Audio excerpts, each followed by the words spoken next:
ברור לכולם? אז עכשיו אני שואל שאלה אחרת. אם כולכם אומרים שאין לכם ספק, מי כאן יכול להרים את היד ולהגיד שפעם אחת בחיים שלו, פעם אחת, הוא קרא את התורה מההתחלה עד הסוף כמו שצריך, כדי להבין מה התורה אומרת? תורה מלשון הוראות. יש לך ספר הוראות בבית. כמעט כל יהודי בעולם יש לו את זה. כל גוי יש לו את זה. כל ערבי יש לו תורה. כל נוצרי יש לו תורה. כל יהודי כמעט בעולם יש לו תורה. כמעט.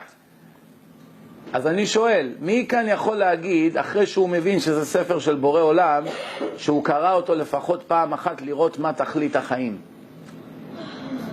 פעם אחת. נו, אתם רואים איפה הבעיה? איך נהיה צדיקים אם לא קראנו את התורה אפילו פעם אחת? מי יש לו כאן אליי שאלות? יש למישהו כאן שאלות לשאול? יש לי שאלה. הנה. יש לי שאלה. אתה קראת את זה כל פעם? 100%. כמה פעם? עד הסוף? כמה פעם? אז יש לפעמים צדיקים שמחפים על אלה שלא כל כך צדיקים. אין כזה דבר. אין כזה דבר. לא, יש כאן. כתוב איש בחטאו יומת. כל ישראל חברים גם בקטע הזה. לא נכון, טעות. אתה רואה, אתה לוקח את מה שאתה רוצה לך. לא, אני אומר לך פסוק. איש בחטאו יומת. בחטאו. בחטאים שלו.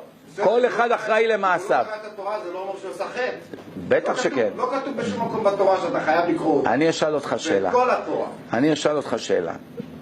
אם היה, נגיד שהיה לך 10 בנים, ואתה החלטת יום אחד לעשות כנס, כתבת להם איזה פנקס, ואמרת להם, זה ההוראות שלי אליכם, זה גם הצוואה שלי לעתיד לבוא, זה הכל. ואני רוצה שתיקחו, תלמדו את זה טוב טוב, כל יום תשננו את זה טוב, ותיזהרו שחס וחלילה לא תשכחו מה שכתוב כאן. ואתה רואה שמה10 ילדים רק אחד קורא בזה קצת, והשאר לא נגעו בזה בכלל, שמו את זה על המדף ולא מעניין אותם.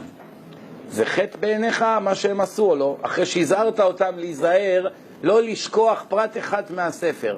לפי ראות אליך זה חטא, לפי ראות עיני צלוח זה לא, אז אני אגיד לך, תראה, בתורה כתוב, ישמר לך ושמור נפשך מאוד, פן תשכח את הדברים האלה ופן יסורו מלבבך כל הימים. תיזהר, אזהרה חמורה, תיזהר שלא תעיז, לא לדעת, שלא תעיז לשכוח פרט אחד חשוב מהתורה, עד כדי כך. וזה לא כתוב במקום אחד, זה כתוב בעשרות מקומות. כמה שהדבר יותר חוזר על עצמו, כן, זה מראה על חשיבות הדבר. תראו,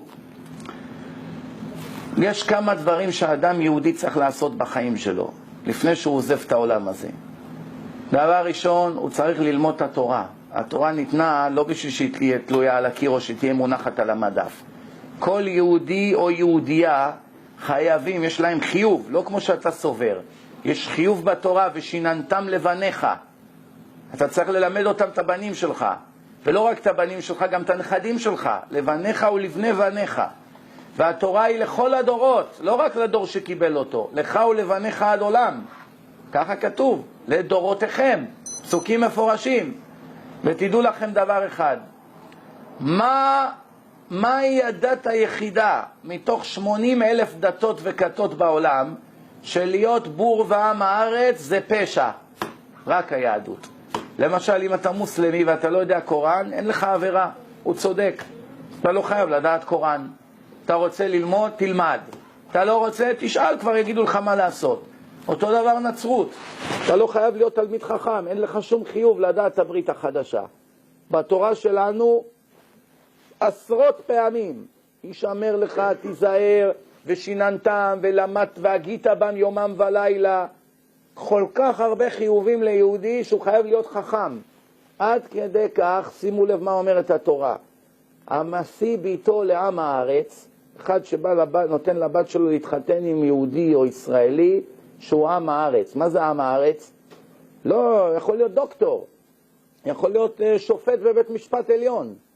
עם הארץ פירושו, הוא לא יודע תורה, אין לו מושג בתורה, לא יודע פרשת השבוע, לא יודע מי נגד מי, בחיים שלו לא קרא שולחן ערוך, לא ראה מה זה גמרא, לא יודע לקרוא רש"י, זה נקרא עם הארץ, לא יודע הלכות, לא יודע כלום, לא יודע איך להתפלל, איך להחזיק את הסידור, בקושי יודע.